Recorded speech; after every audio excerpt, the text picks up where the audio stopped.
Hello everyone, welcome out to my channel. Today we're gonna play Saintess of the Golden Bow. Saintess of the Golden Bow. We've already played the first demo of this game before, but I absolutely loved it. We're gonna go back. This is the extended demo now, so let's begin.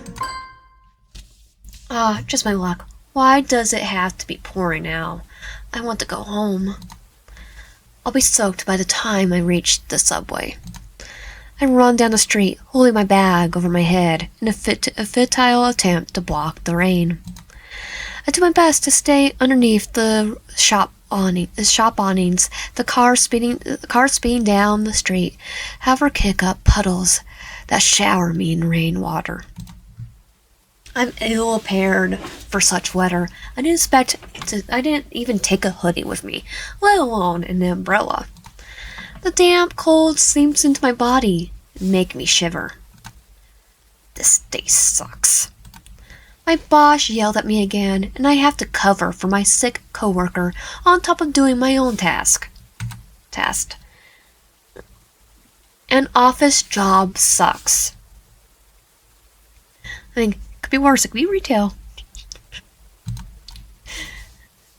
All jokes aside, you have worse. It is you have Karens, gore, in retail. I work retail. I understand it. I recently graduated from college and got this boring job where all I do is call people to sell them beauty products. At least I get to sit down. Adult life sucks. It hadn't taken me long to tire of the monotony of adult life. Everyone, adult life sucks. I just want to curl up under a blanket and read web novels. Being the heroine of a fantasy novel would be such an amazing life. Fine to save a kingdom from impending doom with magical powers and falling in love with a hottie.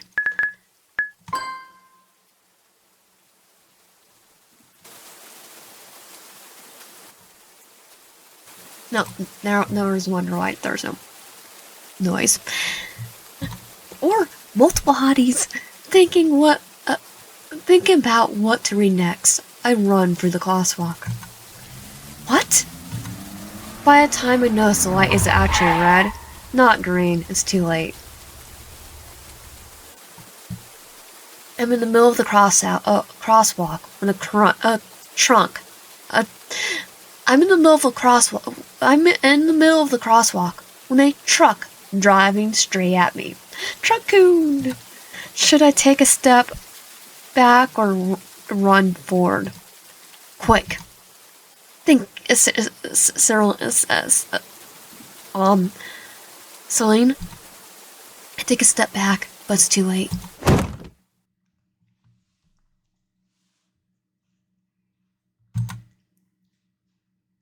It hurts. It's the pain. It's excruciating. My whole body hurts so much. Until I suddenly stop feeling anything anymore. The absence of pain brings me relief. I let my life go. The next thing I know, I'm floating in a con-like substance. I feel comfortable. I feel confronted, safe, comfort, even safe even. Have I really died? Am I in heaven now?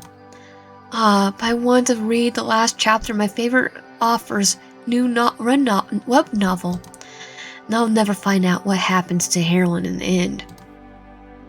A chuckle escapes me, a loud sound in this quiet place. I'm pathetic, aren't I? I died, and now I'm thinking of my hobbies, not my parents or my friends. Not that I had a great relationship with anyone, anyway. I was such a loner. What is that sound? In the emptiness, I could hear someone singing. An angelic voice is calling to me. You must fight on.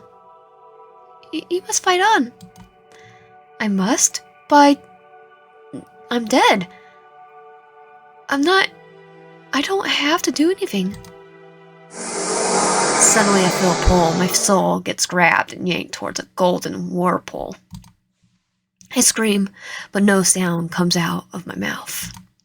I close my eyes, shifting reality around me, making me feel dizzy. When my senses return to me again, the first thing I notice is the fresh scent of the forest. I open my eyes and look around. I'm in the middle of the woods. Lush canopies of trees above me sway gently in the light breeze. There's something heavy in my hand, and when I look down, I see that I'm holding a simple hunting bow. My feet, clad in riding boots, sink into the damp green moss of the forest floor. I'm out hunting, I realize. Wait, how is this possible? I just died, and it's been ages since I handled a bow. The last time I practiced archery was in middle school, back when my parents could still afford to spoil me.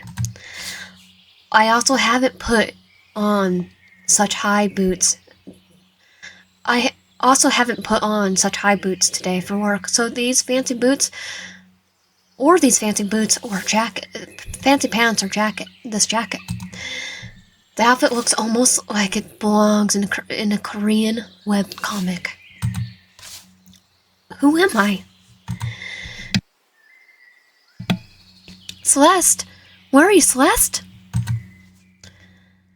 Somehow I suddenly realize I'm supposed to be hiding. Hiding from what or whom I don't understand. I only know I must seek cover. The urge to disappear from sight is so strong, I don't even question it. I find a thicket of bushes and dive into them, not caring that my outfit will get dirty or torn. From my hiding spot, I observe the situation, holding my breath. A handsome man with red hair tied back in a ponytail runs towards me. He's wearing some sort of fancy armor, and he has 2 thin swords on his hips. I recognize this person.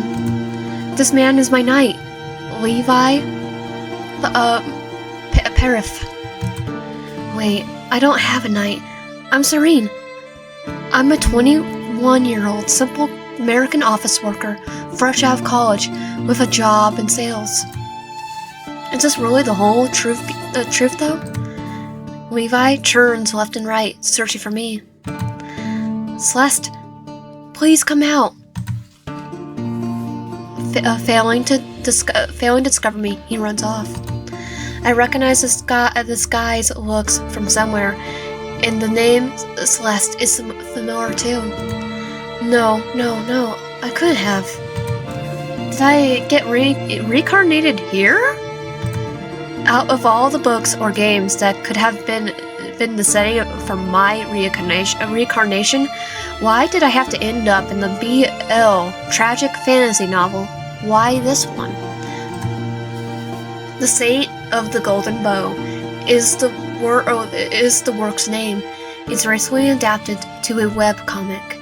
That's how popular it was. The book used to be one of my favorites, but the world of this story is not a nice place to live. There's a war going on with the demon queen. And Celeste, why did I have to be reincarnated as her? What I just witnessed was the opening scene of the book before Levi is chosen to become the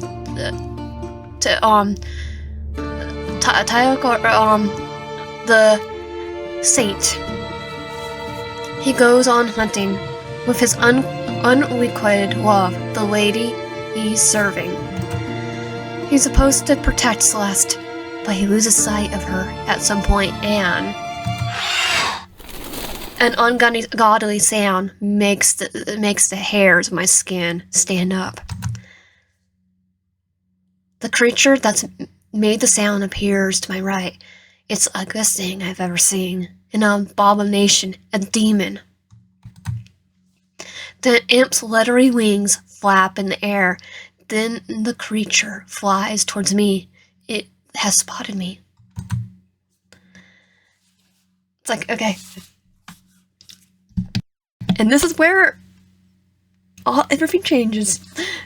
This is the moment when Celeste Dickolis dies a miserable death to become part of Levi's tragic black story. I just died from being hit by a truck. Truck who a stroke. I'm gonna fight. I'm gonna change this universe. I don't want to die again. Especially not in a scripted event where I'm supposed to just fade away as if so I can serve as a part of someone else's tragedy. Not doing anything to save myself is not like me at all. The imp is still far enough away for me to attempt to save my life. I have to act quickly. The monster is coming closer and closer. My hands are sweaty and my arms are shaking. I refuse to give up. Call for Levi as fast as I can would probably be my death sentence.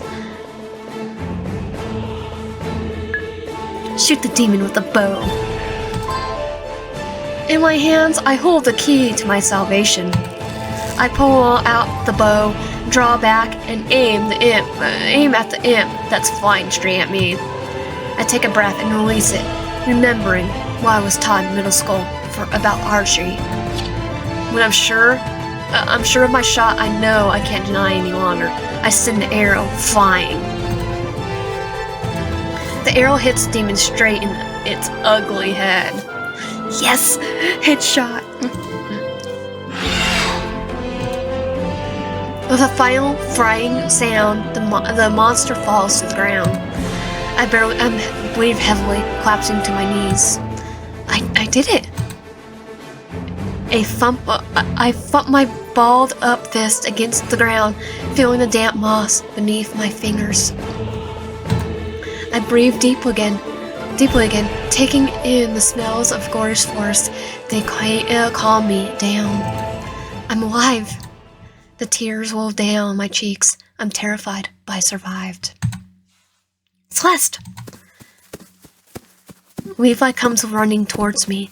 When he sees the imp dead, a few steps away from me, and the bow still grasped in my hand, a gasp of surprise escapes his lips. Yeah, it wasn't Blitz from a hell of a boss I would. If it wasn't Blitz, I'd probably like, okay, I don't care.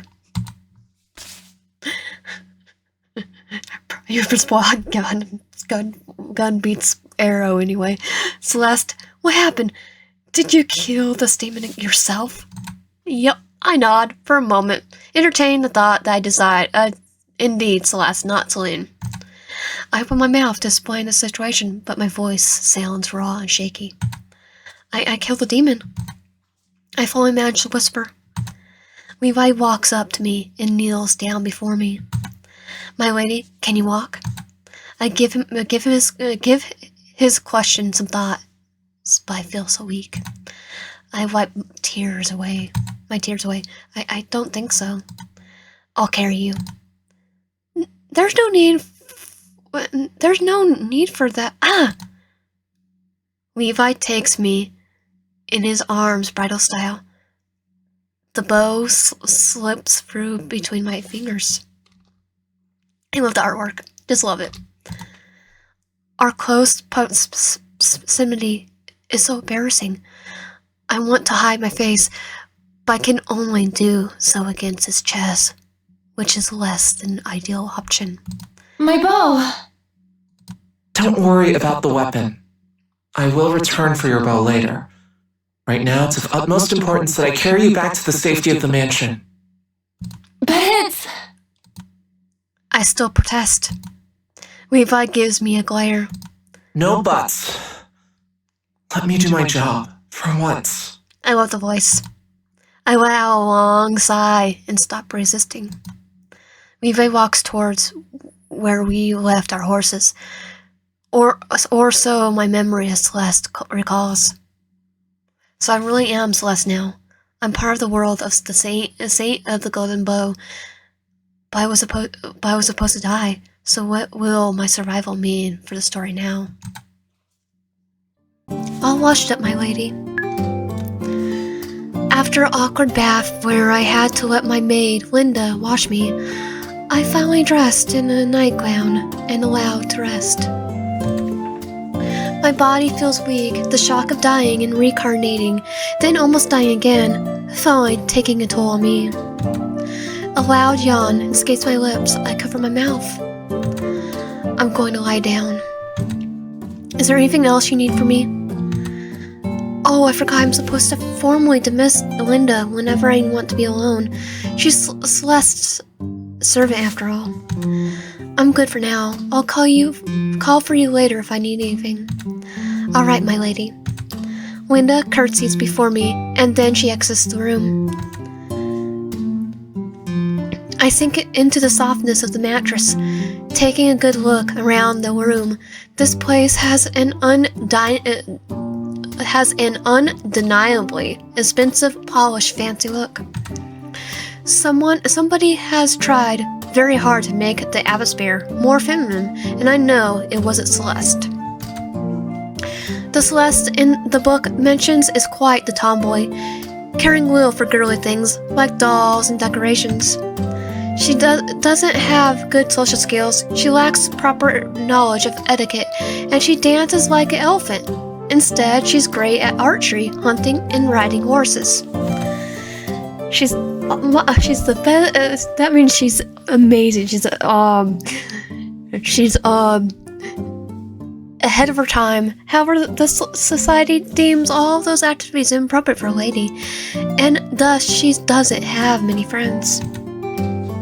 Sounds so much like me in my past life. The only two people who really like Celeste are Levi, who, for some reason, that isn't really explained in the books, adores his lady, and Celeste. Are you alright? Celeste's twin sister.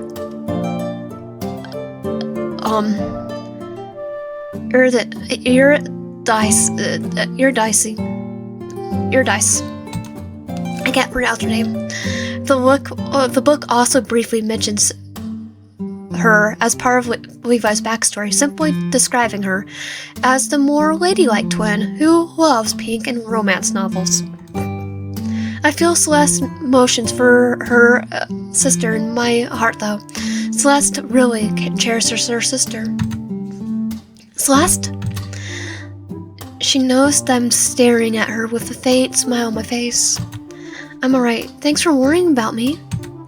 She rushes over to my bed, fixing the pillow under my head and helping me sit up. Well, of course, I'm worried about you. You're my beloved sister. What would I do if I lost you? Well, we will find out in the actual book. I'll be fine. I've been through worse.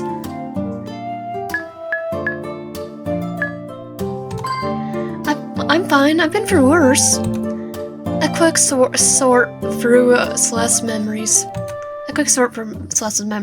Remember that time I stole Marcus Hall's prize mare and rode her into the woods until she threw me off? Then Father and Levi found me lying in the ditch. They looked for the horse for days, as though the missing horse is the most important part of the story. As though the missing horse is the most important part of the story. Your whole side was bruised, and you got ill from the cold and the damp. But you nursed me back to health, didn't you? Of course, someone has to take care of you when you don't bother to take care of yourself. I give her a wide smile. Mission accomplished so far, with pretending to be Celeste. I really would like to know what happened today, though. Levi babbled something about a demon? It seemed worse. I like to know more too, for that matter. Oh, you. Father walks into the room without knocking or otherwise warning us of his presence. He has a stern look on his face, but that's just his usual expression. Yeah, the joy I felt at talking to my sister momentarily evaporates. New emotions from Celeste's surface in my heart. Her father has always made her feel lesser, inadequate. You can see the butthole. I reveal her memories of him and curse inwardly. To say her father favors her sister wouldn't at all capture the serene inequality of the situation. During some of their past interactions, he has been outright abusive, belittling Celeste and calling her names. I stiffened my spine, sitting up straight. I look so much like I took so much crap as lying. I'm not going to do it again as Celeste. It's like, nope. What happened today? That left you so dispaved. I look down at myself. The only blemish in my appearance is a scratch on my knee from where I hid in the bushes. The mark is so small that I didn't even notice it while bathing. Otherwise, I'm wearing a flesh nightgown and all cleaned up, which doesn't get. He's probably got the scratches. Like, you got a scratch. There's nothing dispaved about me. I give Fodder a defiant look. As you see, I'm fine. Thank you for asking. Far huffs. You and your sister's 18th birthday is in 3 days. That means I could get out of the house and flip him off. We're leaving for the captivate the day after tomorrow. If you're not healed up and in top form by then, I'll be up and running by tomorrow. My body feels tired and heavy, but it's nothing a bit of sleep can't fix. I see my sister scooting slightly to the left, as if taking a step away from Father's negative energy. You better be. I don't want you to ruin the golden bow ceremony for your sister. You're banned from leaving the mansion for the next 3 days. I open my mouth to tell him off, but my eyes land on my sister. She shakes her head slightly. To be honest, she wishes I decide not to agitate Father any further. Alright.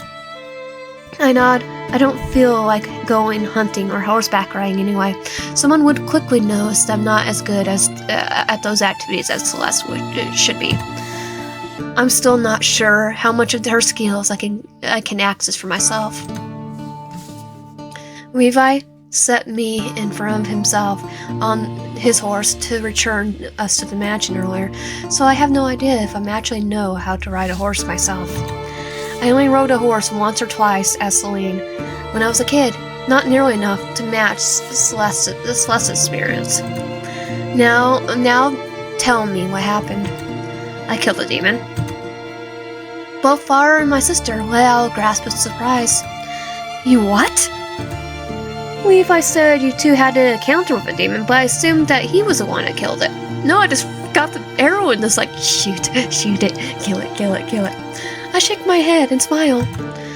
I shot an imp with my bow. What was such a monster doing in the middle of the Valkyria Empire lands? We're far from the war front. The imp was conveniently there to kill Celeste for Levi's tragic backstory. I wanted to tell the truth, but of course I wouldn't. Father and my sister would take me for a madwoman if I babbled about them being the characters from the novel. Which one would? I don't know, but the monsters attacked me, so I killed it. I shrugged like my actions were nothing out of the ordinary. After all, in the face of danger, it's kill or be killed. Father sits down on the chair next to the entrance of my room and hides his face in his hands. I knew my daughter wasn't much of a noble lady, but this... He mumbles loudly enough for both my sister and I here to hear. My sister and I share a look. Where was your night when the demon attacked you? I was hiding from him. I should choose my words carefully. I don't want Levi to take the blame for my actions. I ran off on him again. I wanted to hunt on my own. Of course. He lets out a long sigh, like I'm burdening him more than he can bear. My body takes the moment to remind me how tired I am. A big yawn escapes my lips. I cover my mouth with my hand. Rest. Var gets up and gestures for my sister to leave. My sister nods and walks behind him out of the room. She turns back to me when she's in my doorway and gives me a warm smile. Get some rest. I'll see you later. I return her smile and sink more deeply into the bed, making myself comfortable. It doesn't take long for me to fall into dreamless slumber. When I wake up again, the rays of morning sun pour into my room. I get out of bed and stretch to make sure my body's working properly. I feel refreshed after my long sleep. No more weakness in my limbs. Everything is in order again. I walk to the desk and sit down. I take a fresh sheet of paper. I hesitate when I realize there's only a quill for writing, but I won't be stopped. I produce a few scratchy letters. My handwriting looks horrible. It seems I can't directly access Celeste's skills after all. That's quite inconvenient. I can manage to write with a quill, but not very well, and only in English, of course. I have to write everything I've known about the web novel, Saint of the Golden Bow, so I can organize my knowledge of the world and line it up with Celeste's memories. A scratchy handwriting or not, I still need to sort out my assets and make sure I don't die again. Let's start with the basics. Saint of the Golden Bow is a romantic tragedy fantasy web novel by the Korean web novelist Han-yul Kim.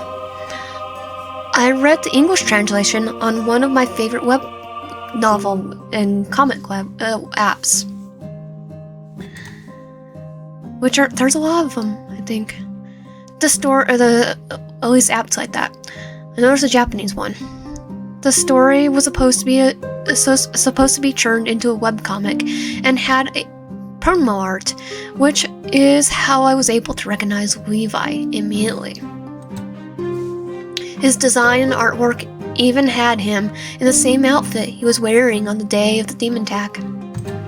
Maybe I should also write down what a web novel is, what a web comic is, what BR is, nothing else. I know the basics enough. We're gonna do all of them. What a web novel is, just in case we forget everything. What a web novel is. I scratched down web novel in big letters. Since the beginning of the 21st century, web novels have been immensely popular in South Korea. Web novel is a novel first published on the internet. It grows to have a very specific narrative form. We have a lot like that. It's called fanfiction. And Wattpad. Readers unlock chapters and interact with what they are reading by posting comments. So web novels tend to be very long. Saint of the Golden Bow was a exception. It wasn't that long of a book, but it still got over hundreds of chapters. It was translated into English and published on one of my favorite web novel and comics apps. So 100 chapters. How big is this? Because put in perspective, Journey to the West only has I believe 100 chapters, and it's 4 volumes long, over a thousand pages.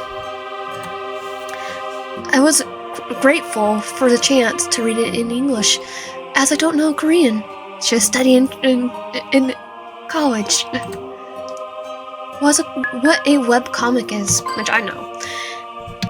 There's quite a few webcomics out there, and been around since the internet came out. what a webcomic is. I pinned down webcomic in big letters on my sheet of paper. Webcomics are often adaptations of web novels, or their own thing. Each episode is published on a reading app as a long vertical strip. Some even feature music composed specifically for the chapters, but those are rare. Unlike our Asian comics like manga, webcomics are in color. Some manga are in color too. Not all, but I'm pretty sure there's some.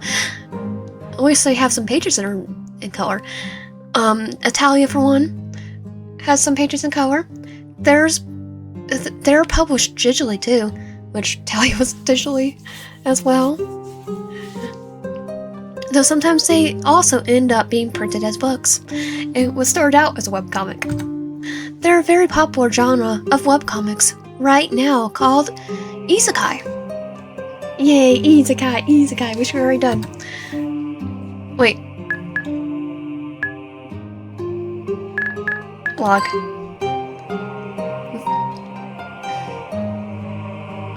There's a very genre of webcomics called right now called otome isekai. Isekai in general. In those stories, a girl from Earth dies and is reincarnated as a character in a visual novel or web novel, like me. Sounds familiar, doesn't it? Yeah.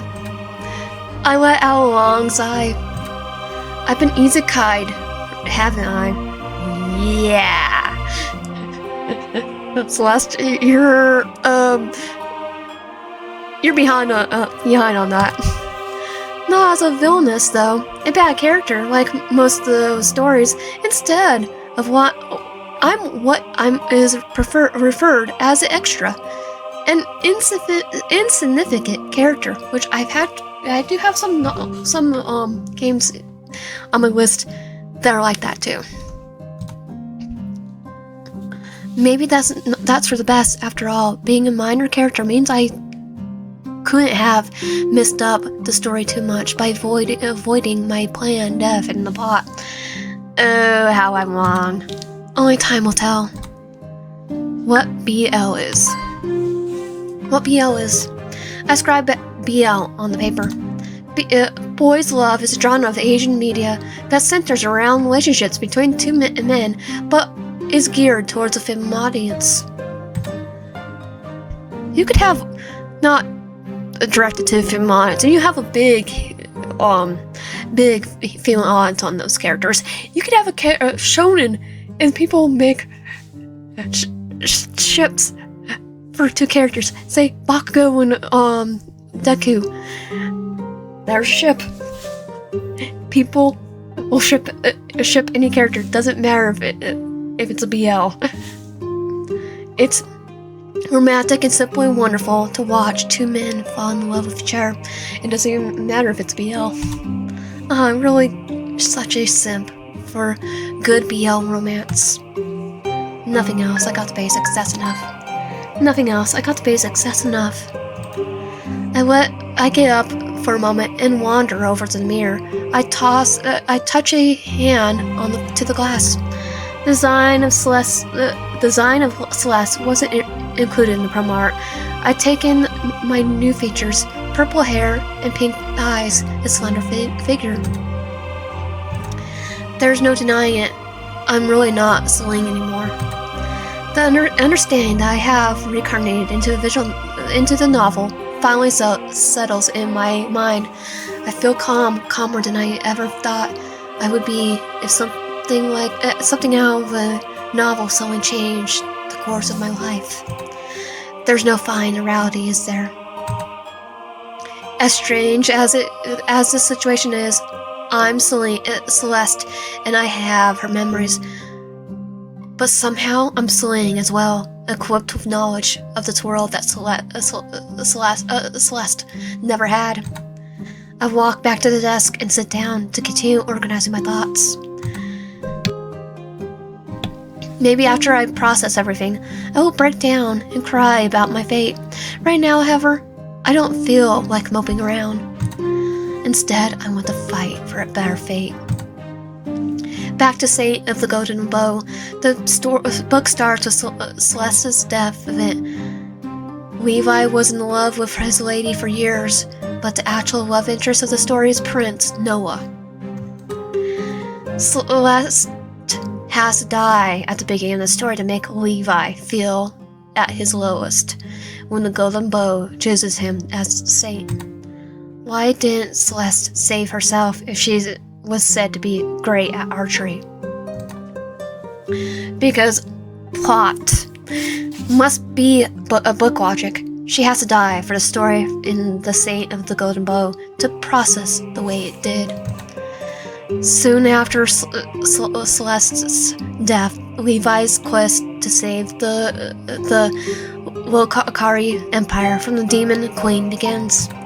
However, he doesn't go alone. Noah, as well as the High Priestess Elia, the second love interest, both accompany him on the journey. Noah and Levi fell in love. Asia falls in love with Levi too, but Levi chooses Noah. When the final confrontation with the Demon Queen happens, the love Noah and Levi share is an important component of defeating the fiend. Though their love, the magic of the weapon becomes stronger. However, the story is a tragic one. Even though Levi defeats Demon Queen, he perishes in the process. Noah and I can't pronounce the name right now. Elisha live on, and peace returns to the Lokari Empire. I remember crying at the end of the book and cursing the author for writing such a beautiful yet heart-wrenching tale. Not every story has to have a good ending. Learned that in, I think, German class. I reread the novel twice. Saint of the Golden Bow is really one of my favorite stories. I still don't appreciate being reincarnated into this world though, especially not as Celeste, whose only purpose as the story is to add angst to Levi's life. I didn't die when I was supposed to though, and now the story has continued regardless. I wonder how many things will change because Celeste is alive. Can Levi still fall in love with Noah despite the fact I'm still here? I really want my ship to sail and for the boys to get together, but I don't know if that outcome is possible under these circumstances. No, because we're probably gonna go for Levi first. If Levi and Noah don't fall in love at the end of the quest, will Levi still be able to defeat the Demon Queen? I shudder, as if I'm broken the story beyond repair by avoiding my demise. What was I supposed to do though? Just roll over and die? That's not like me. I'm a fighter. Maybe I can change the story even further so that Levi can still survive the final encounter. I have no idea how to make this plan work, but maybe opportunities to influence the world further will present themselves to me. Oh, it will. After all, through the thought is chilling. What's happening here isn't just a web novel story. I mean, it's called the Saintess of the Golden Bow, not the Saint of the Golden Bow. So, Saint of the Golden Bow is my new reality.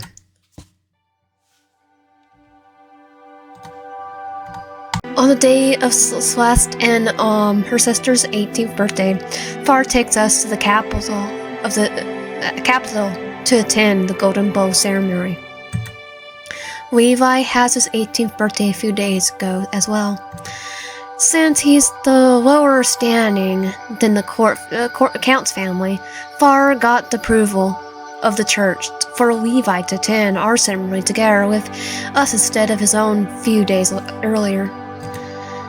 Your knight has to guard you at all times, Far had said to Celeste before I reincarnated in her body. After the encounter with the imp, he became even more convinced that Levi shouldn't leave my side. Not that Levi is complaining about having to stick close to me for obvious reasons. Now, my sister Levi and I stand in the middle of the chapel in the royal palace in Sols, Volcari's empire's capital.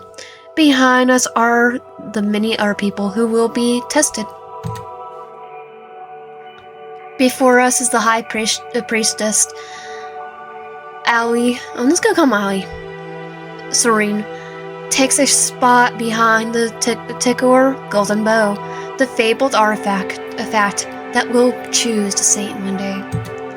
I know the day will be today, since Levi is the one who will be chosen. Oh, are you sure about that? I eye the bow with suspicion.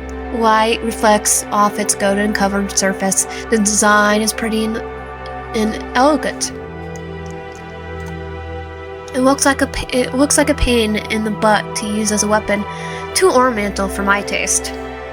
We are all gathered here today to see if the golden bow, the weapon given to us by our Lord to help us one day defeat the vile demon queen, will finally choose its saint.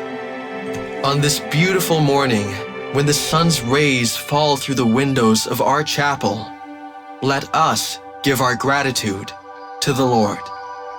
He has given us means to end the war that has been raging for so many decades. But it takes forever for us to get it. I've never been practically religious, even in my past life. I especially don't believe in a fantasy god, but...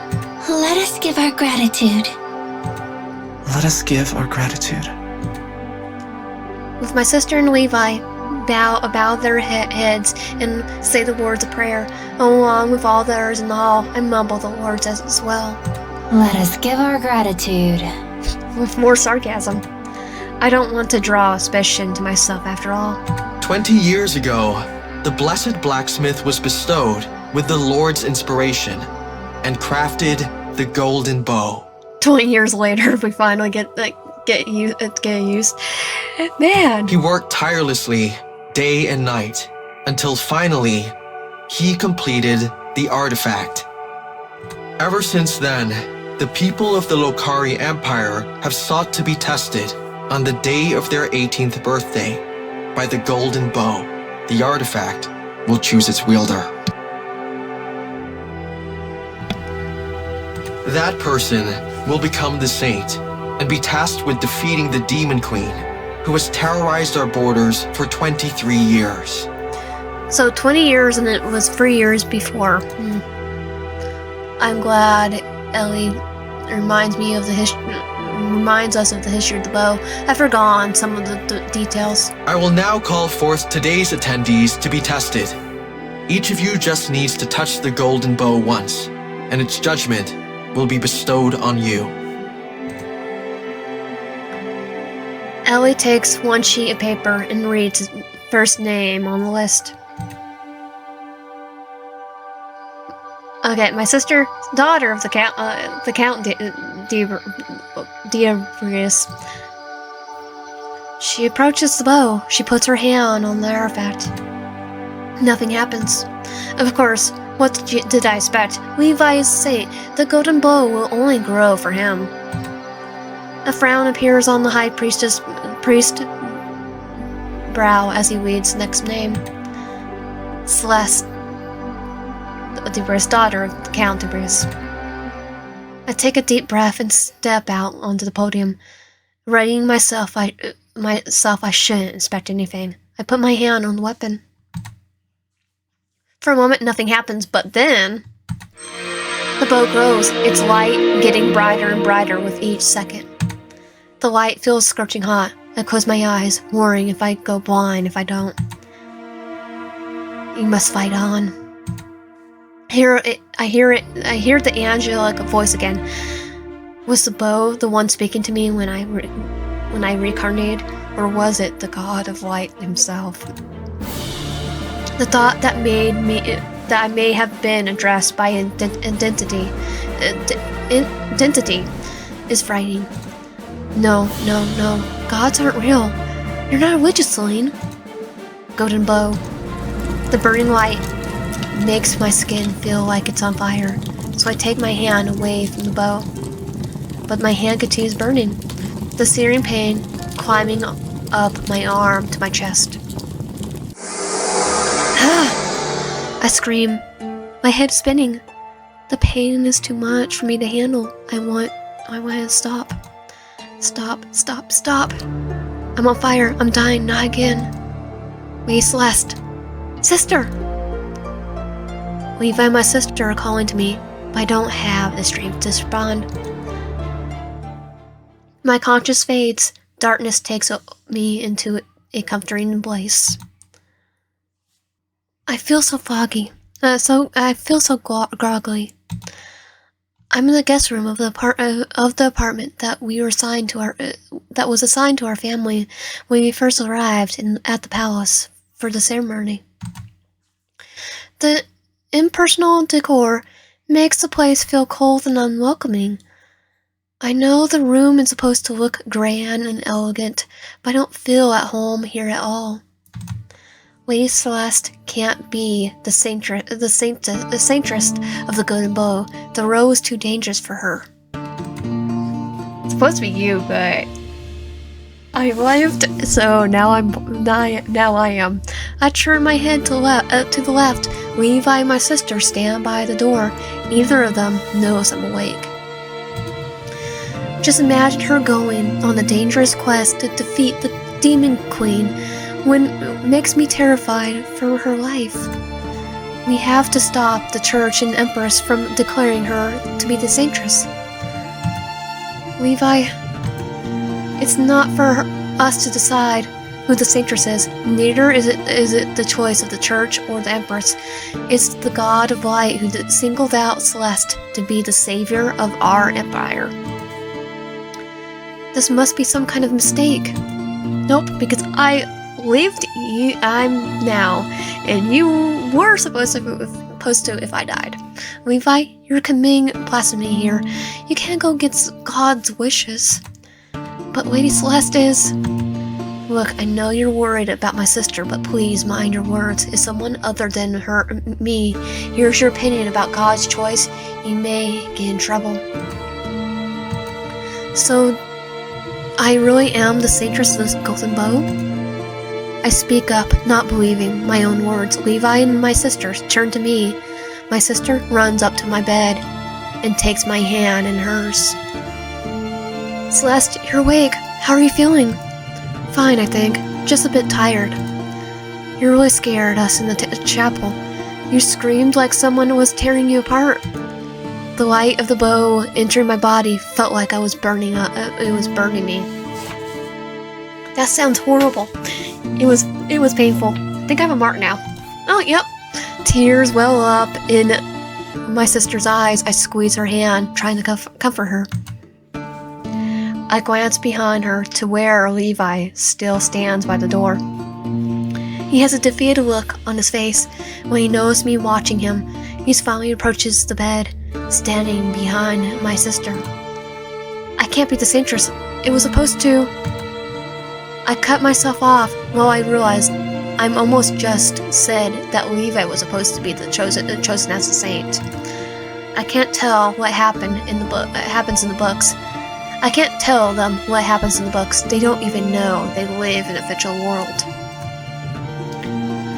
For some inexplicable reason, the Golden Bowl, or the God of Light himself, has chosen me instead as the savior of the Kari Empire. Well, to be fair, wouldn't this actually be reality now? And just... Why me? I ponder out loud. I'm so confused. I don't want to be the saintress. Why has the story suddenly changed so much? I only did my best to survive. Did the fact that I wasn't slain by the demon really create such a severe butterfly effect? Yes. Had I already been chosen at the moment of my reincarnation? And also, yes. I remember the angelic voice of the bow, sounding just like the voice I heard after dying in the accident at Celine. I'm sure you'll be fine. You're excellent at archery. My sister smiles through her tears, trying to reassure me. I'm not as confident about my fighting skills as my sister is. Celeste may have been good at the bow, but I can't access her full abilities. Judging by my handwriting, I can only manage the bare minimum of what she could. I'm not proficient in any of her skills. I only know how to use the bow somewhat from my experience as Celine in middle school. Or the whole situation is so depressing. If you did have skills bow and arrow, you just channeled your inner Candace Everdeen. No, I mustn't lose heart. I have to stay strong and face my fate head on. What's going to happen to me now? The Empress has summoned you for audience 3 hours from now. What does the Empress want with me? My sister wipes her tears away. She didn't say, but we think she intends to personally congratulate you on your new role. Alright, I suppose I should start getting ready then. First, High Priestess Ellie requests to check on you as soon as you woke up. Check on me? Why? With his light magic, he wants to see if your body and mind are alright after being touched by God's grace. I'm feeling okay, but I suppose I shouldn't turn away the member of the church. Not complying with their wishes might be dangerous now that I'm somewhat part of their organization. The reality is somewhat overwhelming. They would really prefer to be alone, but there's no time for me to mull over what has happened. The chance to break down will come later, after everyone goes to sleep. Okay, you could tell the High Priestess I will see him. The High Priest I will see him. I'll go bring him here. Levi turns around and walks out the room in long strides. My sister gives me a comforting smile. Everything's going to be okay. I hope so too. Silence falls between us, but it's a cozy, warm kind of quiet. I get the feeling that no matter what happens, my sister will support me. I envy Celeste for having such a great sister and friend. I should use this opportunity to ask her about some questions about my situation. I just have to be careful how I approach the topics. I don't want to reveal my jumbled knowledge about the world. What does it mean to have the role of the Saintess? What exactly does it mean to have the role of the Saintess? The Saintess is the fourth most important person in the Lokari Empire. After the Empress, her Empire Consult and the Crown Prince. So we're gonna go with the we have the Crown Prince as one of our bachelors. So two people that are born, it be the Empress and her Emperor Consort. You're on par with the head of the church, the High Priest. Am I a part of the church now? You're not a priest or a priestess. If that's what you're asking, you're still a noble, so you can marry someone of noble standing if you like. You're not sworn like the clergy to only marry within the church. I remember the subplot regarding Ellie. He wouldn't be able to be with Levi because Ellie is only allowed to marry someone from the priesthood. Forbidden love, a proper trope. Marriage, that feels so far away. We're 18 now, so far will probably help us find suitable suitors soon. I would like to marry for love, if all possible. Love was one of the components needed to defeat the demon queen. Levi and Noah's love. Would I have to fall in love with someone now that I was the Saintess? I hope I have enough time, if that's really necessary. I'm not someone who falls in love easily. Do you have someone in your mind for marriage? Maybe? You can tell me. I'm not going to tell anyone. Maybe in our time. I'm not ready to admit it myself. I chuckle. My sister's adorable, and she's shy. How long has Empire waited for the Saintess? 23 years. How long has the Empire waited for the Saintess? The High Priestess said the golden bowl was created by the blessed blacksmith 20 years ago, before you were born. He worked tirelessly, day and night for 2 weeks to create the artifact. The design was bestowed upon him by the god of light himself. The blessed blacksmith said God told him in a dream that the golden bow will choose its saint when the time is right. Only the saint can wield the weapon and harness its power.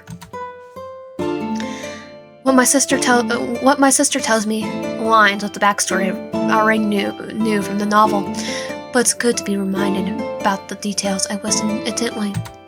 What kind of power does the golden bow have? White line magic, the kind that the priest wield. It's said that only an arrow shot from the artifact will be able to kill the demon queen. This pulls out the cult from the supernatural. I think I got this too. This will kill anything. The usual fantasy world MacGuffin, then. Subplot reasons, other weapons can't harm the ultimate boss. Unless it's the cult. I'm sorry, I have to make a joke about this cult because it's OP. Right, makes sense. Until it gets destroyed. It doesn't, but my sister doesn't seem to be aware of how ridiculous it is. That only one weapon wielded by a special person can kill the enemy. That the Empire's been fighting against for decades. After the Golden Bowl was created, the whole Akari Empire and our allied kingdom of Dorindel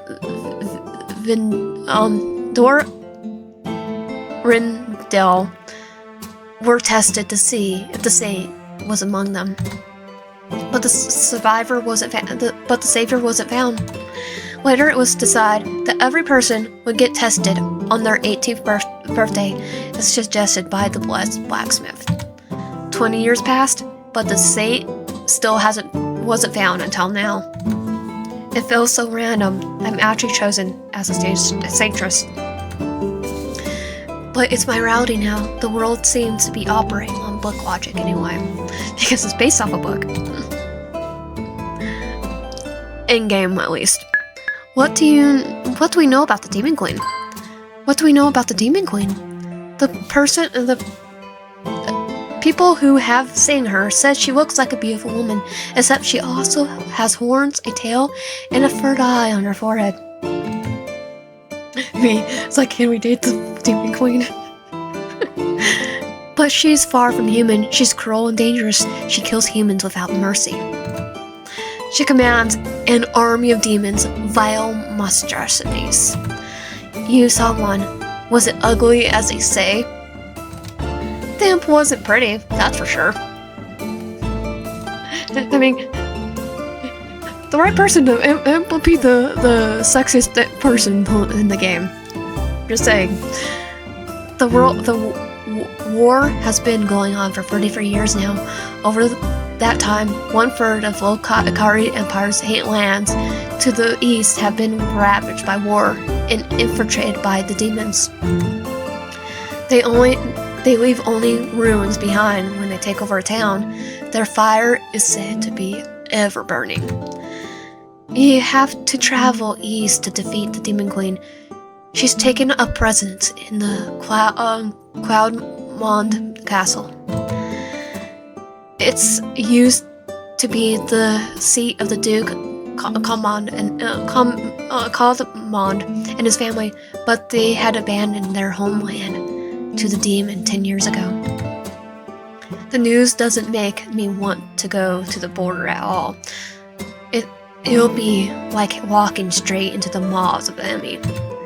I fear you won't have have a choice in the matter. The Empress decreed long ago that once the saint in the Saintess was Saintess was found, they would immediately embark on the quest to defeat the Demon Queen with a party of the most capable fighters. A quest, huh? Sounds like a story for a role-playing game, or a otome game, or a visual novel. Not that I expected anything else from the book anyway. Levi went on the quest as a saint, after all. I just hope you don't have to leave too soon.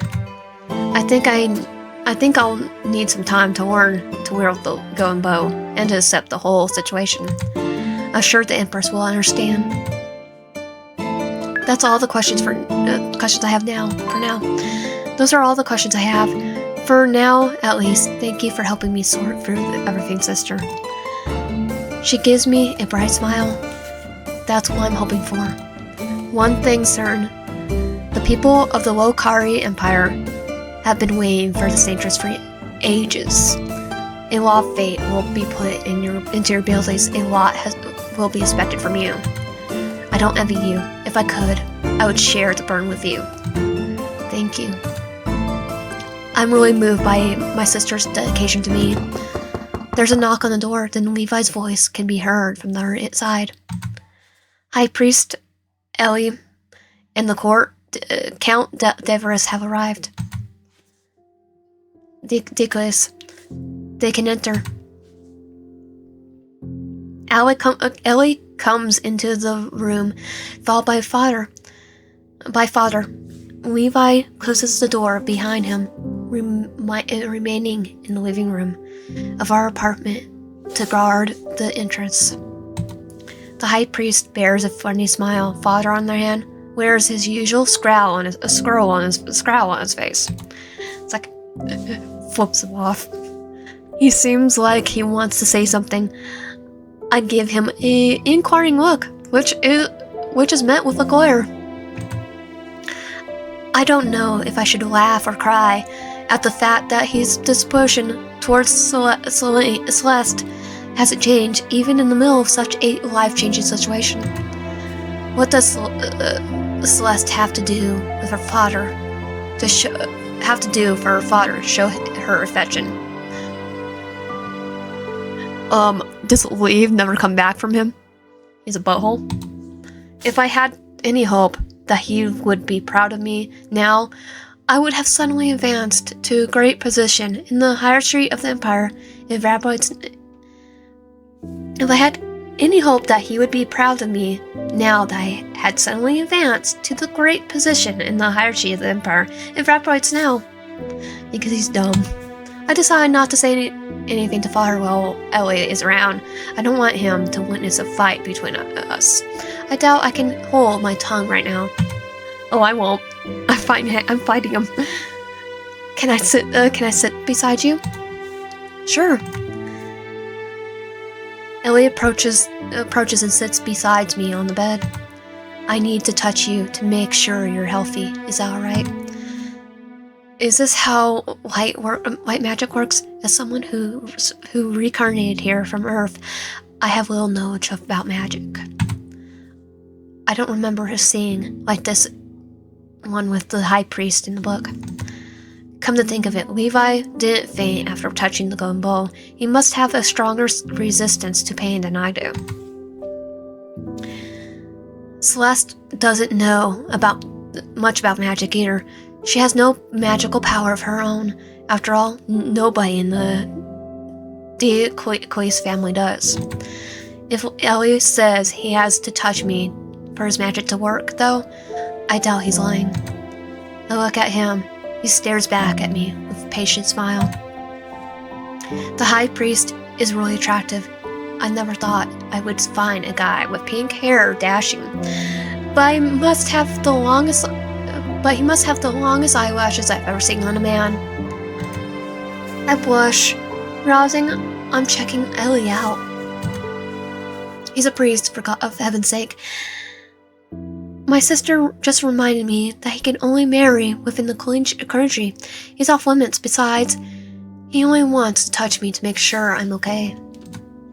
Stupid hormones. It's like, yeah. And he is adorable, though. I clear my throat, though I could do nothing to stop my cheeks from blushing. Right. Alright, go ahead.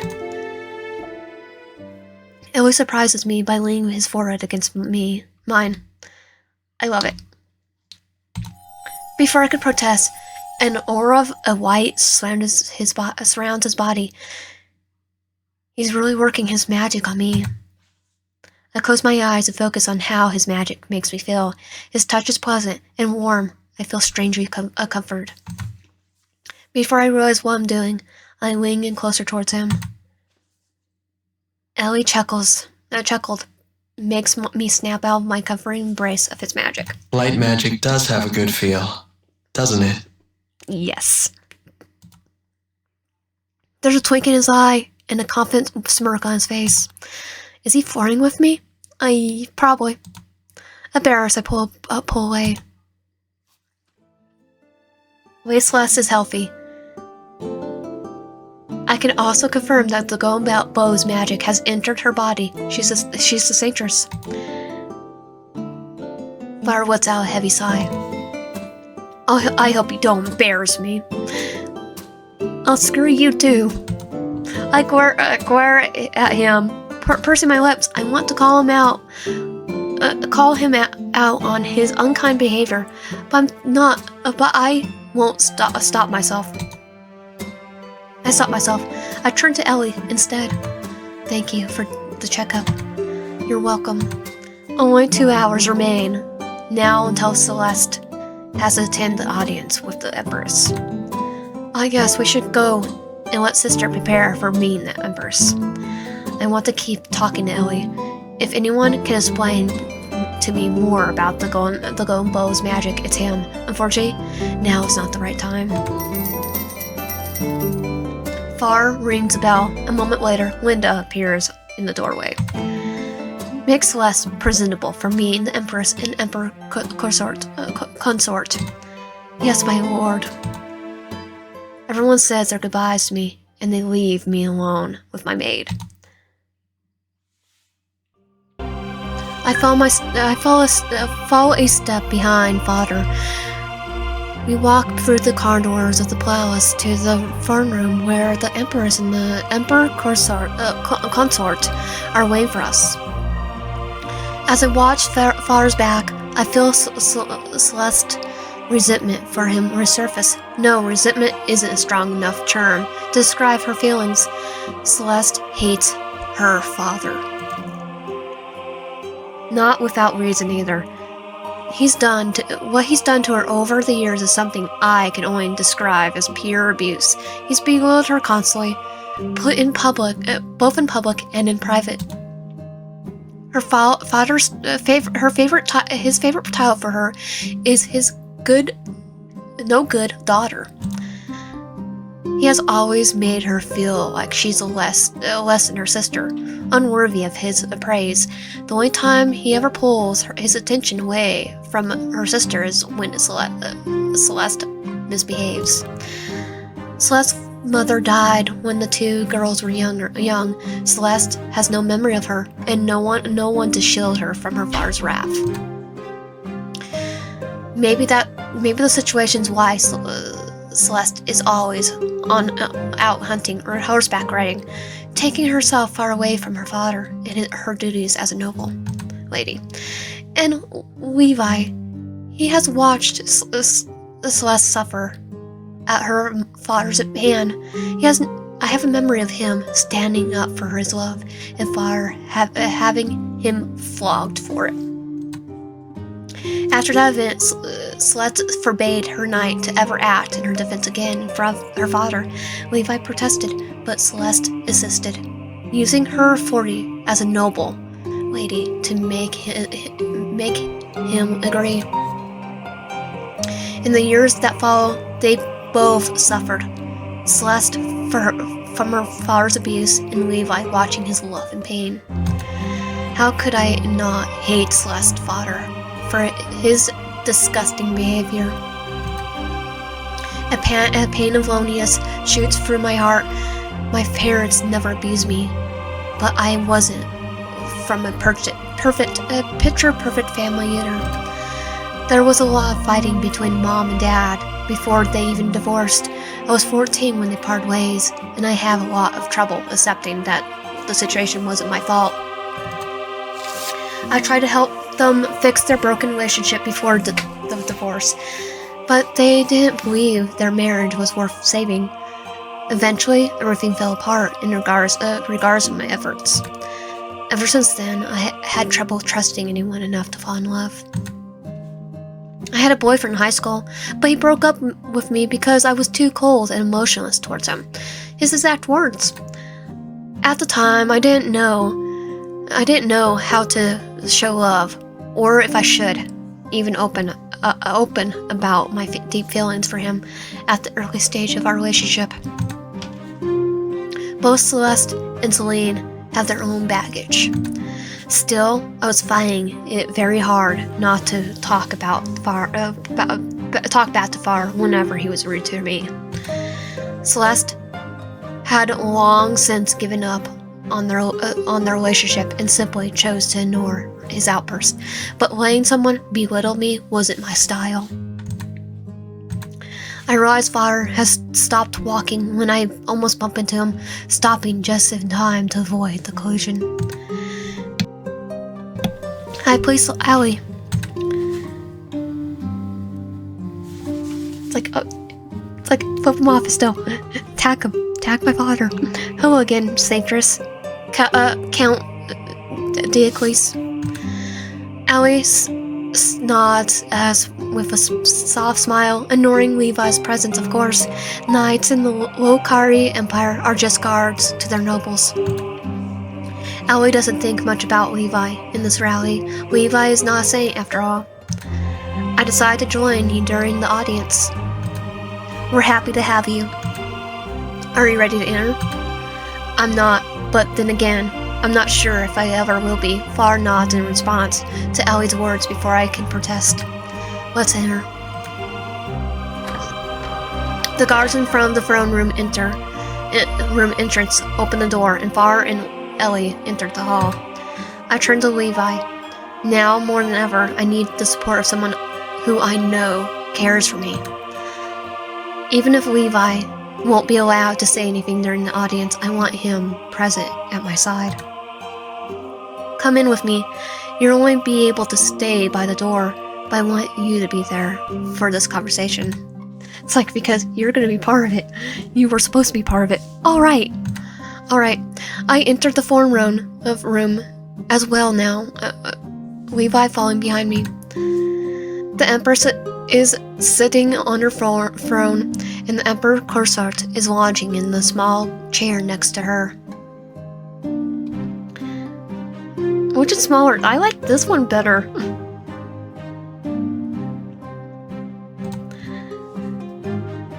Empress Miri is a radiant in person as she is in Celeste's memories, wearing a golden gown, and she's the son of the Lokari Empire. I already know it because I played the first part of the demo. She looks like a Karen. Her husband, the Emperor Corsart, Lucas, comes from an allied country, Dorindel. He called the moon of the Lokari Empire. When the Emperor sees us approach, he gives us a bright smile. At last, the prophesied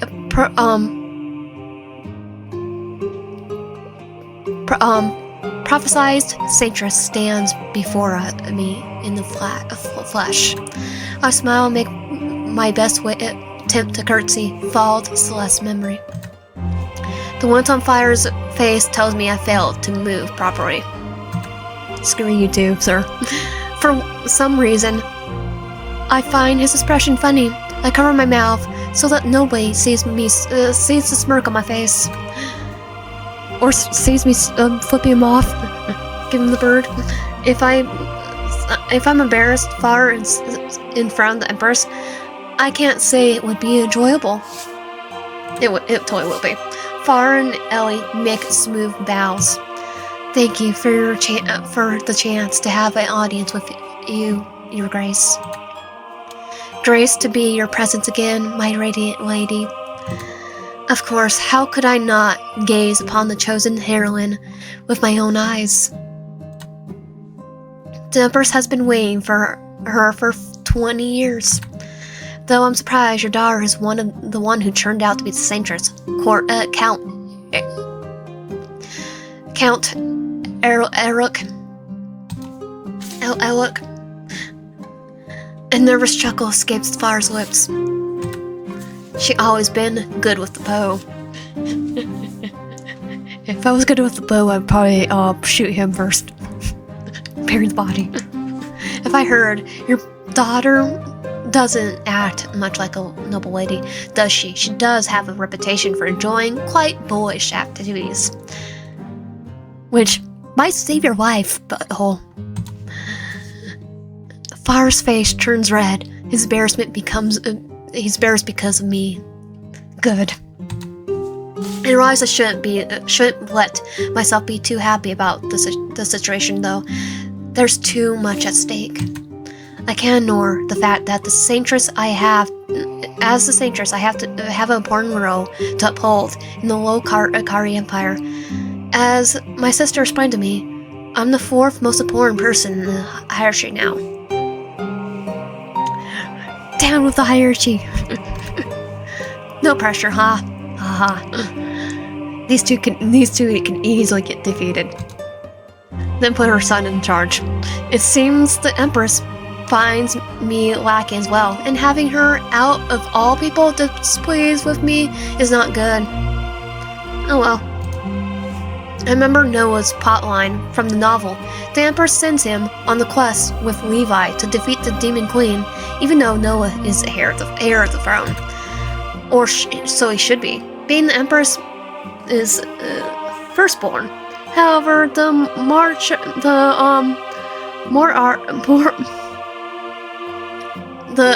however, she is is a very controlling person. She doesn't have to give up the power of her throne to anyone, so she hopes to continue ruling through her child. Though her child once she abdicates. Due to the law of the Low-Kari Empire, a person who can only rule for 40 years before they have the pass to rule to another. Also, you don't die like a normal person, like most actual empires. The Empress is aging, but based on what I know from the novel, her hunger for power over the years has only grown. Yeah, I mean, she looks like a Karen, so she'll be Karen. She wants to keep her influence over the politics of the Empire. However, Noah, her heir, isn't someone who can easily be controlled. I mean, why doesn't she just change the role? She's the Empress after all. She's high in the... I'm not sure it's like the UK of the being a figurehead, but she gets to change the rules.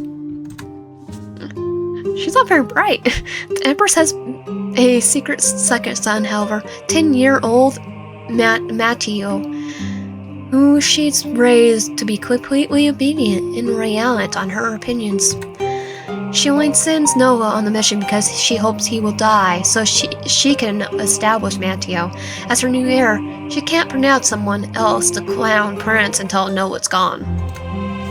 Someone as ruthless as the Empress is definitely not a good enemy to have. It's known that the Count Dickeles has two daughters, the one who's the perfect image of the noble lady and the one who's a tomboy. I suppose the girl that stands before us, although dressed in finery, is not much of a proper noble. Silence falls in the room. Everyone looks at me, expecting me to answer. Under a sudden tension, my mouth is dry. I can't find my words. They don't know much about Celeste, but rumors precede her. They have already judged her, me. Why did I think I would suddenly gain respect by becoming the Saintess when Celeste's questionable reputation has been spreading for years? Well, I'll say screw it. I'm gonna still I'm gonna live, and I'm gonna go down with the hierarchy. In a sense, it's good that everyone expects Celeste to be quite wowsy at elegant. After all, I don't have an idea how to curtsy properly, use utensils, or dance like a graceful, noble lady. Since Celeste's skills didn't directly transfer to me, if she really had been a perfect lady, I would have suddenly looked like an imposter. Good thing she didn't. Still, I don't want the Empress to think I'm worthless as a Saintess, too. If she deems me inadequate like my father does, will she try to get rid of me so that the Golden Bow can choose another saint? I don't think she's very forgiving personality, judging by how much she hates her own son. Speaking of son, just when I gather my words to speak, the door to the throne room burst open. It's her son. The well-posed, tall, blonde man enters the room in a dramatic fashion, his cloak waving behind him in a sudden drift of air. He is Noah, Levi's love interest in the book, and my love interest in the game. Because they're all my love interest. He's one of the most handsome guys I've ever seen, next to Levi and Ellie. His skin is darker than most low-calorie Empire nobles, but only slightly. Noah's of mixed race. The current Emperor Corsar is not Noah's father, but the previous Corsar was from our allied country, Rindel. Like the current one, which happens to be in the south. The Durindi are known to having darker compositions. Noah inherited most of his features from the Empress, though. When he spots me, a smirk appears on his face. His red eyes shine with mischief. Knock, knock! Did I miss anything? I might actually put him as my next first love interest. Fashionably late as always, my son. Because it would make sense, because he was the first one, the authors of the novel. If I missed nothing, there was nothing to miss. And I like his arrogance. To his mom. This is the Saintess, right? Count Decoris' tomboy daughter. I hold back a groan. Even no one knows about Celeste's reputation. Yes, that's me. You're good at archery, are you not? Better than you are at etiquette, at the very least. Yep. Yes, I'm quite good with the bow. Probably not as good as Celeste was, though. I presume, judging by her renowned reputation. At least, I'm still good enough to shoot arrows with decent accuracy. I just need to practice a bit more and remember everything I learned in middle school. Quite. Then you'll be perfect for the role of the Saintess. How can you say that? If a lacking individual takes up such a high role in the hierarchy of the Empire... Screw you, lady. All the Saintess needs to do is shoot the golden bow and hit the Demon Queen straight in the heart. Then the war will finally be over. Is that not what you want, Mother? I want peace more than anything else. That's a lie. With the army off fighting at the war front, the Empress feels more secure in her role here in the capital. Do you question God's will, Empress? Is the Lord who has been chosen Lady Celeste to be the Saintess of the Golden Bow? While Celeste may be lacking in some areas, her assets. She's great at archery, and her reputation confirms her words. Right, Mother. So you Shouldn't worry. Wait, Dickoys will make excellent Saintess. I wish I could share the faith these two have on me. Still, I have to maintain a confident front, so I put on the bright smile. Please don't worry about anything, Your Grace. I'll defeat the Demon Queen and bring peace to the Empire. The Empress gives me a long look. After a moment of the confidence smirk that Noah heard from her is back on her face. Excellent. Then there's nothing stopping us from proceeding with the mission to defeat the Demon Queen, is there? Noah, you will be the one leading the Saintess quest. Noah's eyes widen. He opens his mouth, then closes it. But you will lead the Saintess quest, and you will take the 20 best men from the palace guard and the mages of the tower and the church to accompany you. And you will leave in a month. In a month? So soon? Shock makes my heart beat, Cedric. With my current archery skills, I'm nowhere near ready to defeat a powerful enemy so soon. Is there a problem? You said you're great at using a bow, and that's all you need to be successful Saintess, right? The Empress has really churned the tables on me. I can't deny her words, and neither can Noah. After all, we are the ones who just made those claims to her. Simply thought we would have some more time to prepare. There is no more time, not with the Demon Queen's army closing in more and more on the capital in recent years. I think the Saintess and you are ready enough, but do you question the Emperor's judgment? The Empress and Noah glare at each other. Noah doesn't respond. He simply just turns around and walks towards the door. Noah, you will prepare for the quest and depart in a month. As you wish, Your Grace. We'll win, and we'll down with you. We'll put him in charge. If it's not too much to ask, I want to accompany the Saintess and the prince on their quest. Ellie's request surprised me for a moment until I remember he wanted to join the mission when Levi was to say as well. Are you sure, High Priest? You will be leaving your office behind for 2 months. Yes, I'm sure. I'll take Gareth with me as well. Marith can manage running the office on her own. I'll appoint some people to help her with the paperwork. The Saintess class will be a historic event in the life of the Lokari Empire. I wouldn't want to miss witnessing the Saintess defeat the Demon Queen. He has a strange taste, but with Ellie's light magic, our success will be easier. I can't protest. I don't protest.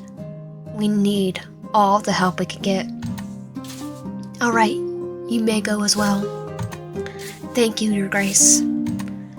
I will organize a ball to celebrate the finding of the Saintess tomorrow evening. Be sure to attend, all of you. We all reply, we'll be there, and after some final departing words were dismissed. After the audience, I asked everyone to give me some alone time. I was too overwhelmed by the recent events. I need some time to think. I take a sheet of paper and a quill and I begin to scribble down my thoughts. I survived my death event, the demon attack in the woods near the Decoy's mansion. That's why Levi is likely to continue to love Celeste and not become interested in anybody else. Except I'm not really the Celeste he loves. I have her memories and a portion of her skills, but basically Celine in Celeste's body. Wait, I'm not just Celeste collecting a past life. Instead, I'm Celine. I have taken over Celeste's body in a pivot moment of her current life. Does that mean Celeste is dead? I guess the answer to that question doesn't really matter, though. The thought of her passing is sad. I'm now the Saintess of the Golden Bowl, a hero that the whole Wokari Empire has been waiting for years. Yet Levi was supposed to take on that role. Levi has been training to protect Celeste all his life. He was way more skilled at archery than I am. I have a month to train myself to use a bow properly. Not just any bow though, the Golden Bow, which seems more ornamental than practical. Wielding that weapon will be a pain in the butt. What were the two components you needed to defeat the Demon Queen again? The first being one is firing an arrow and pulled with the golden bow's light magic at the Demon Queen's heart and actually hitting the target. So I need to practice both archery and accessing the bow's magic. As someone who comes from Earth, I have no idea how to wield magic. The very concept of magical powers coursing through my body is foreign to me. I suppose training with the bow will take some time, though I have a will to spare. As for wielding its magic, that's something Ellie will know more about, given that he's a light magic user. I scribbled down that I need to talk to Ellie about the golden bow and its magic, knowing the enemy they say. Right now, my enemy until I master is that bow. There is also a second component to defeating the Demon Queen, one that follows a story trope more than practical logic. Noah and Levi's love makes the magic of the golden bow stronger. How is that possible? I have no idea. Because love is the most powerful magic of all. Would Noah and Levi being in love now still solve this problem? Probably not. They have to love you, probably. Regardless, the two of them falling in love is not going to happen now. Levi's still hung up on Celeste. He won't give Noah a second look. Meanwhile, the little Celeste is technically dead. She never returned to Levi's feelings anyway. As for myself, I can't imagine falling in love with someone in a month. Love is a difficult topic for me. I don't trust or fall in love easily. I'm so screwed. I'm scared. The situation isn't just a story in a book anymore. It's my reality. Levi, Ellie, Noah, my sister, father, the Empress, they're all real people. They aren't acting according to the script either. The plot of the book has changed. It's a real world now with unpredictable consequences. And I'm the center of the new story. Levi dies in the book despite defeating the Demon Queen, despite Noah's love for him. Will I die again too? Or will that aspect of the story change as well? Well, only time will tell. Because this is a standard demo. And with free love interest, including Levi himself.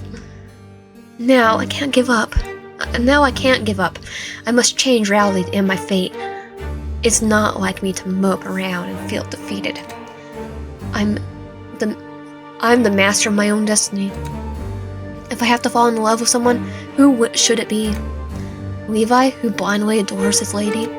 Noah, who's been burdened with leading the mission to defeat the Demon Queen? Ellie, who is the priest and can't marry anyone unless they're part of the church? Or should I pick someone else entirely? At least I have to admit that all three of them are handsome men. I just hope my own baggage isn't going to drag me down too much. Will I turn cold and detached if I enter into a relationship with any of them, just like I did towards my ex-boyfriend? Can someone like me even make a guy fall in love with her within a month? My heart is beating so quickly now that I realize what's really at stake and what I have to do. I'm terrified. I lie down in the bed and hide my face against a pillow. Tears stream down my cheeks, soaking the material. For the first time since reincarnating, I give in to all my emotions that have built up inside of me. I'm just one young girl. How could I carry so many heavy burdens? Eventually, I cry myself to sleep. I toss and turn all night, though, unable to get any rest until nearly dawn. The next evening, Linda gets me all dolled up for the grand ball. The Empress is throwing in my name. At the ball, I find myself sitting at the table, staring at silverware I have no idea how to properly use. Celeste's memories aren't helping me much.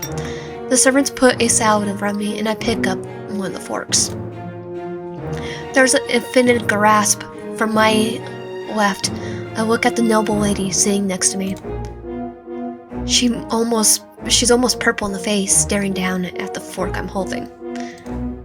Wrong piece of cutlery, then. I put it down and take another in my hand.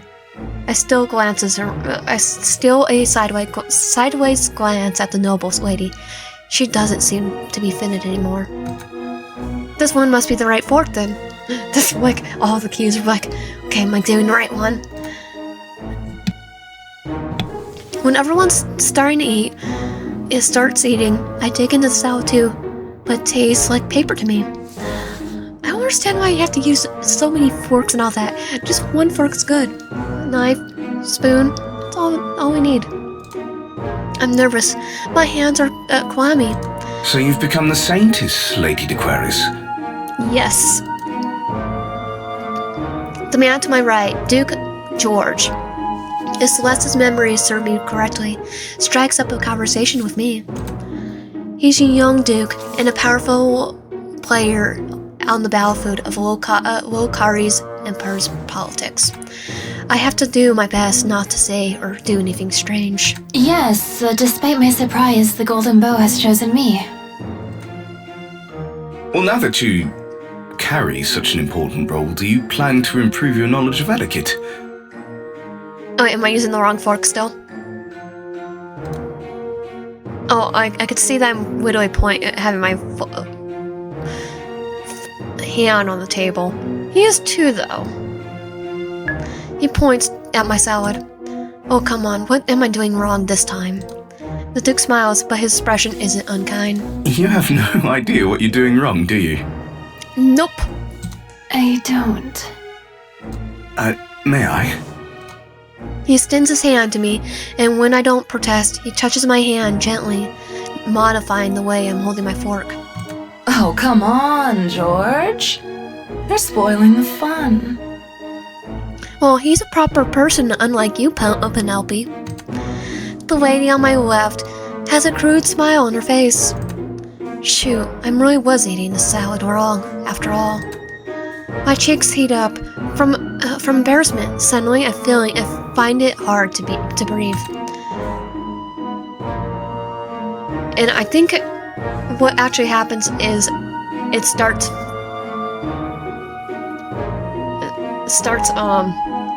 supposed to start from the outer, not inner type thing. So technically I could probably get it. Every kind person like Duke George, there's a crew on like the lady here, right here, a vulture just waiting for me to make a mistake. Now I'm the Saintess. I will be watched even more closely than Celeste was at a mere as a mere count's daughter. They're all going to be laughing for weeks about the way I eat the stupid salad. I just know it. Celeste's memories tell me that this incident won't be the first time she ruined her reputation with a stupid mistake eater. Excuse me? I can't be here anymore. I have to get some fresh air, or else I'll be hyperventilating. Are you okay? Duke George calls after me, but I walk quickly to the terrace. Once I'm away from the throne room, I run into the gardens. I stop only when I reach the small lake here I put my arms around my frame, trying to control my breathing. Breathe, Celine. In and out, in and out. I don't cry. Don't cry, don't cry. You'll ruin the makeup Linda spent hours putting on you to make you look like a real noble lady. Don't think I would run into you here. I turn around when I hear the voice. It's Noah. He's drawn his sword. His usual mocking demeanor is not pleasant. He's completely serious when he suddenly puts his sword against my throat. Okay, you're gonna kill me? Make it quick. Make it painful.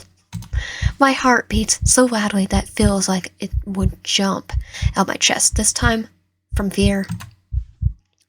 Does Noah want to kill me? I wish I could just kill you and be done with it. Yes, he does. He does, but why? So I remember the scene. I fangirled over it when I was reading the novel.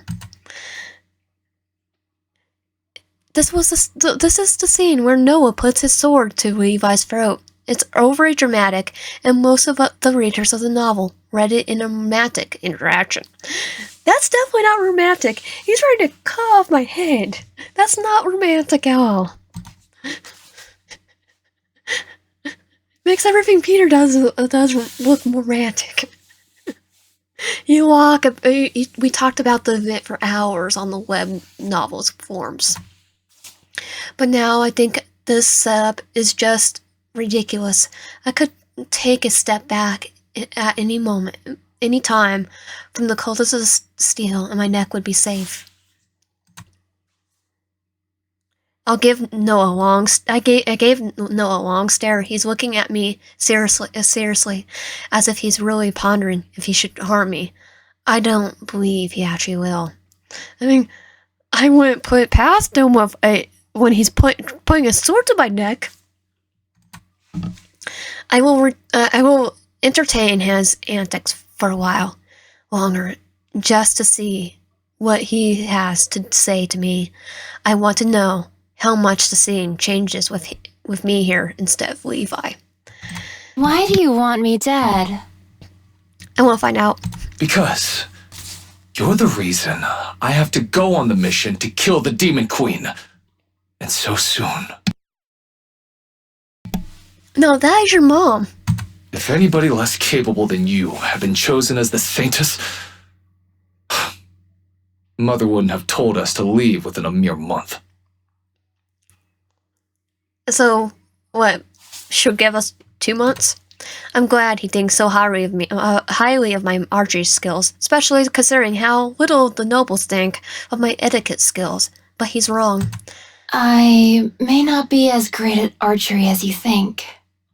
That fact would change nothing at this point. Mother is now convinced you can defeat the fiend. This is a suicide mission. None of us will come back from the quest. Pulls out Colt. Well, bet. Even though I remember this line from the book, my eyes widen. How do you know we won't return? His words almost feel oddly like a foreshadowing for what happens in the book. Noah seems serious, too serious to believe what he's saying. 20 people going deep into demon-ravaged lands to enter the Demon Queen's castle and kill her. What could possibly go wrong? We'll have the Journey to the West type story. There you go. But that was less than 20 people.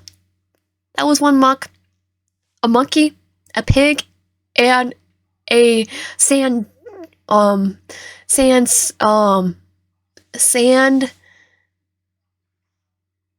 fish person. He's really convinced that we're going to die on this quest. I could see the desperation in his eyes. Can't you convince your mother to postpone the day we leave, or to increase the amount of people we can bring with us? I've already tried. She doesn't want to listen. Seems like her. It's almost if she wants to set us up for failure. Probably. Oh no, you're closer to the truth. You're closer to the truth than you think. A lot closer. Probably 100% closer. I can't tell him anything about his mother's plan to get rid of him. He would just grow suspicious of it, of I, someone he barely knows, spotted such important information about his life. I should only tell him what's really going on with the Empress when or if we become friends during the quest. Look, I'm afraid of the mission too. But I don't want to give up. I won't just roll over and die. I'll keep fighting until the very end. No matter how the mission ends, I want to be sure I've done everything I can to fulfill my role properly. Noah's eyes widen. You're right. I can't just give up. And if you kill me, you probably go for treason. Just saying. I must also see the mission through until the end. I almost thought of telling you to kill me. I'm sure you'll do great on the quest. I hear you're a great fighter. Rumor has it that you're difficult to talk to and don't have any social skills. All I see is a composed young woman who can compliment others. You're a mystery saintress. Oh no, I must be careful about what I say to others. I don't want to break my character as Celeste too much. One thing for sure, I don't want to die, Your Grace. Just Noah's fine. We're teammates now, I suppose. I like the sound of that. I was just gonna call you Noah anyway. Noah smiles back. He seems much more relaxed now. I'll continue trying to get Mother to delay the deadline for us to leave. I would appreciate more time to train. Right. Time to go back to the ball then. Without sparing me another glance, Noah walks past me towards the terrace. I watch him until he disappears between the carefully trimmed bushes of the palace garden. I look out at the water of the lake and take a few deep breaths. I really have inspected Levi's scene with Noah to play out for me.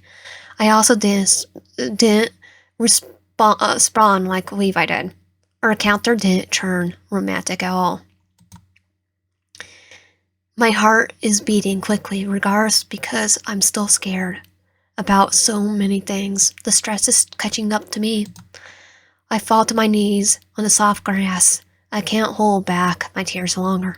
In the end, I'm just a girl caught in so many responsibilities. I'm tired. I'm terrified. I want it all to stop. No matter how much I cry, this new reality won't magically change for me.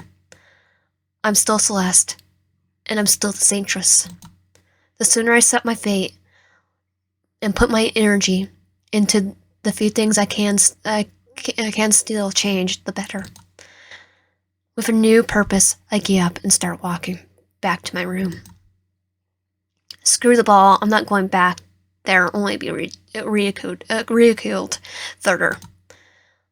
I don't want the whole Imperial Court to continue watching how horrible I am at being a noble lady. If I had more time before the quest, I'll take lessons to get better elegant. However, with the way the situation has unfolded, I have to focus only on improving my archery and horseback riding skills. Besides, the future of the Empire doesn't depend on me knowing which fork to use for a salad, but it certainly does hang on me using the golden bow properly. I walk down the corridor towards the apartment where my family is staying when I hear someone running behind me. Celeste! Levi calls to me by my first name, like he always does when it's just him and Celeste. It's something the two of them agreed to do when they were younger. Levi stops before me and looks up at me up and down. Where have you been? I didn't notice when you left the throne room. You're not supposed to go anywhere without me. Far's orders, I know. I just forgot. I realize I haven't been thinking about how Levi would feel if I suddenly disappeared yet again. I'm not concerned about failing to follow his orders. I'm genuinely worried about you. He blushes and looks away. My heartbeat quickens. Why though? Celeste has no romantic feelings towards Levi, but do I? Yes. I must admit that he's very handsome and kind. He's my favorite character from the book. And am I that much of a simp? Yes, we're gonna go for him anyway. I let out a long sigh. Levi looks back at me with a worried expression. Then he looks up at me and looks up and down at me up and down again. You're right, are you not? He focuses on my face and frowns. You've been crying. You must know it's my smudged makeup. I was, but I feel better now. Why would you cry? When I see the sincere worry on Levi's face, I want to tell him the truth. I'm just overwhelmed by the suddenly becoming the Saintess, by having to carry the burden of saving the whole empire. He looks down, tears welling up in my eyes again. Celeste. I look up to see Levi staring at me with love and adoration. It hurts being on the receiving end of such feelings, knowing that they aren't really for me. No matter what happens, know that I'm always stay by your side. I'm sorry for dragging you into the quest with me. He would have been caught up in this mess anyway if he were the saint, but now he's coming along anyway as Celeste's knight. What if Levi dies protecting me? My heart feels heavy. I must do my best to get as strong as possible. Don't say that. I swear to always protect you, did I not? Back when I became your knight, remember? I recall Celeste's memories of that time. They were both 14 back then, and Levi took a kneel in front of her and swore he would protect her until the death didn't part. He made his vow with such sincerity and fervor. Yet, I'm not the one whom he swore to always stay besides. That person was Celeste, and he should be free of the oath since Celeste is kind of dead. I can't tell him the truth though. On the spur of the moment, I gesture towards Levi. Lean down, please. You're too tall. Too tall for what?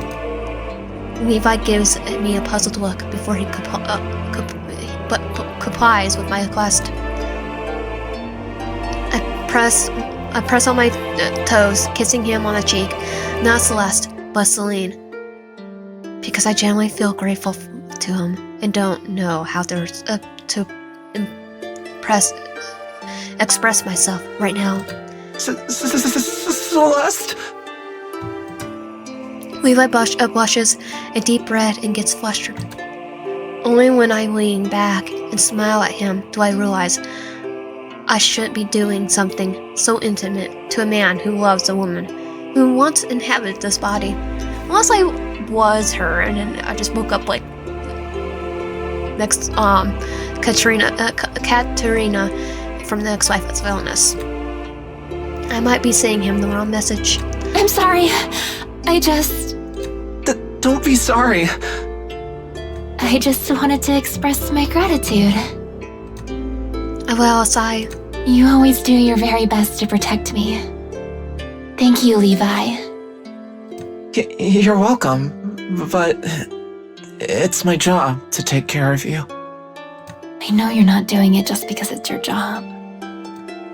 Levi gives me a startled look. I turn around and start walking towards my room before he can reply. Let's go, Levi. We need some rest. Train starts tomorrow.